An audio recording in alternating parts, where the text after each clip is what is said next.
Hey guys, Smitty here with Just Piddlin Barbecue. Thank you for joining us again. Today I'm going to show you the features and the initial startup on this Ironwood 885. Stay tuned.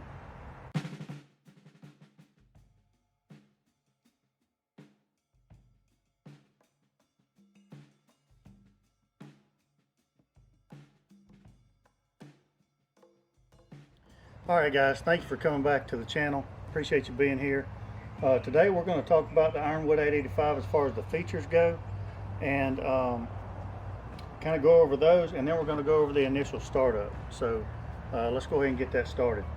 I'm going to start in the back, an area that normally people don't pay much attention to, but I think this is one of the defining features of these new Traegers, Ironwood 885, the Timberlines, and that is the downdraft exhaust system. That downdraft exhaust system gives you a true convection type cook. This smoke and this air is going to be circulating in this chamber, and that new smoke is coming over your meat. The old smoke is coming back out of these holes and out of this exhaust system. No more smoke stacks and that kind of thing. This is going to give you a more even smoke throughout both sides of the grill, and give you that circulation, that convection type current in this chamber. So I really like that about this feature, and I like also that you don't have that extra height with that chimney or smokestack over there. A couple other features that we have on the back side: you've got your top rack storage hooks back here on the back, so if you're not going to use your top rack, you can hang it on the back right here and it's out of the way. You've also got your side shelf with the storage hooks in the front. You've got your power switch right here. You've got a hook right here for your cord, and you've got a magnetized pellet dump lid. You can dump your pellets, refill pellets with a different type flavor if you want to. So those are some of the features on the back side of this Ironwood 885, and now we're going to spin it around, talk about the features on the front. Alright, so on the front side, I got the front shelf in today. I went ahead and installed it. It really takes about 5 minutes to install this front shelf. Really easy, kind of self-explanatory. So I did that. Love the handle on the front. There's your accessory hooks on your side shelf. Hopper lid, you got your information in here. 20-pound hopper. I love that about this. We've talked about this on other videos about the capacity of hoppers. I love having a 20-pound hopper. This also has the pellet sensor inside here that detects. It'll tell you on your front screen right there the level of your pellets, so it'll notify you when you're getting low on pellets. Really like that a lot. It has a light on it as well, so really good feature. Comes standard on your Ironwoods and Timberlines, I believe. And then also your controller, and we'll get to the controller a little bit more. Now let's look at the internal part. Alright, internals. Now I love the 780. I love it a lot.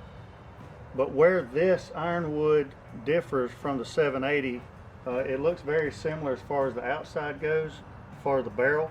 But when you get inside, that's where it differs from the 780. Steel interior, double wall sided insulated interior, as well as it's got a plate on the bottom that gives you a double wall insulation on the bottom as well, and that's going to help keep the temperatures even and really hold those temperatures in depending on what part of the country you're in.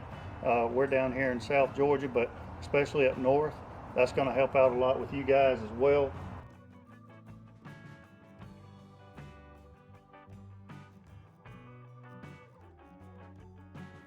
So I love that part about the internal area of the Ironwood. Also here on the sides, and I'll show you when we put the grill grates in, you've got several different levels that you can put these grill grates in. You can put it in a searing area closer to the bottom, or a smoking area in the middle, as well as your top shelf on top, and I like that feature on that as well. Now let's talk about the controller a little bit. This is going to be the same controller that you're going to get on your Timberlines. And the way that this differs from the 780 is really all you're going to have on the 780 is the menu button and the ignite button, along with this button here. That's really going to be it. And this is where the Ironwood shines over the 780 as well. You've got your probe port there. You've got your timer that you can set. Super smoke. That super smoke setting is going to let you go between 165 degrees, I believe 225 degrees. Anywhere between there, you can set it on super smoke. And because with this D2 drivetrain, the variable speed fan and motor with the auger, it can kick out more smoke. And that's a great setting. I like doing that on long cooks. I'll set it on super smoke for the first hour or two, and then kind of crank the temperature up a little bit after that. It also has a keep warm setting. So if you see that you know your meat's almost getting done, but you're not ready to eat, you can put it on that keep warm setting, and it's going to go down to 165 degrees and keep it at that temperature until you're ready to eat. You can also do that from your telephone through the app. So if you're away from the house and it's going to be a few minutes before you get back, but your meat's done, you can hit that keep warm setting from your phone, from the app, and it'll keep it warm until you get back home. And then you have your menu button and your ignite button, along with the dial to increase or decrease the temperature. So this controller is awesome. The D2 drivetrain is awesome. You got the variable speed fan, variable speed motor on your auger. You've got the turbo temp, which allows that to kick up really good during startup, and also helps it recover after you open and close the lid. All right, we're going to prime the auger now. We don't have the internal parts in it yet because we want to visually see that the auger's turning, and wait until the pellets start dropping into the firebox before we put the internal pieces in. So we're going to get some pellets in here, start priming the auger, and when we visually see pellets dropping into the fire pot, then we can turn the prime auger feature off.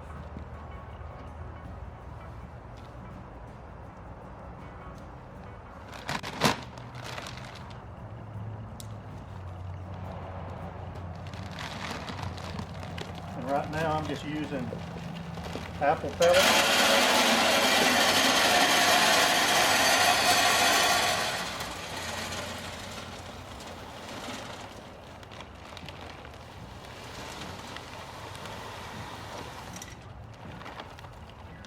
20 pounds of pellets fits in there nicely.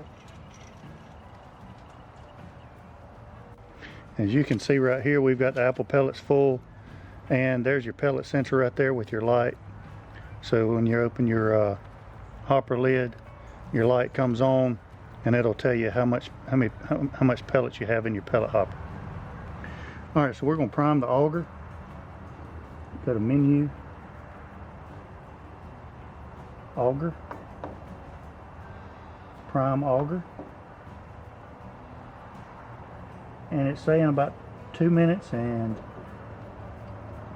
15 seconds or so. That's how long it's going to prime. If it's not primed good, then we'll run it one more time. Now, one note about when you're priming the auger, you're not going to hear a fan running, and you're not going to smell that hot rod getting hot, and that's the whole point of the prime auger feature.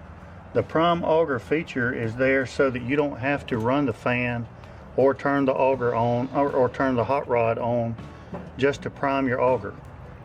So if you don't hear a fan, you don't smell anything getting hot, don't be alarmed by that, because that's the way the prime auger feature works.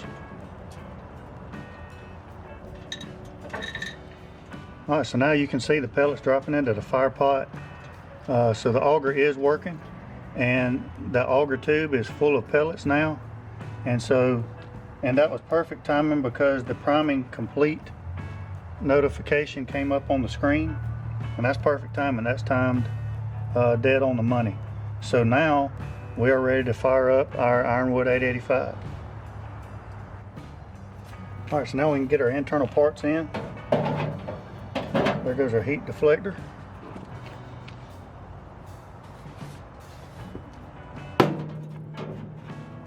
we're going to go in with our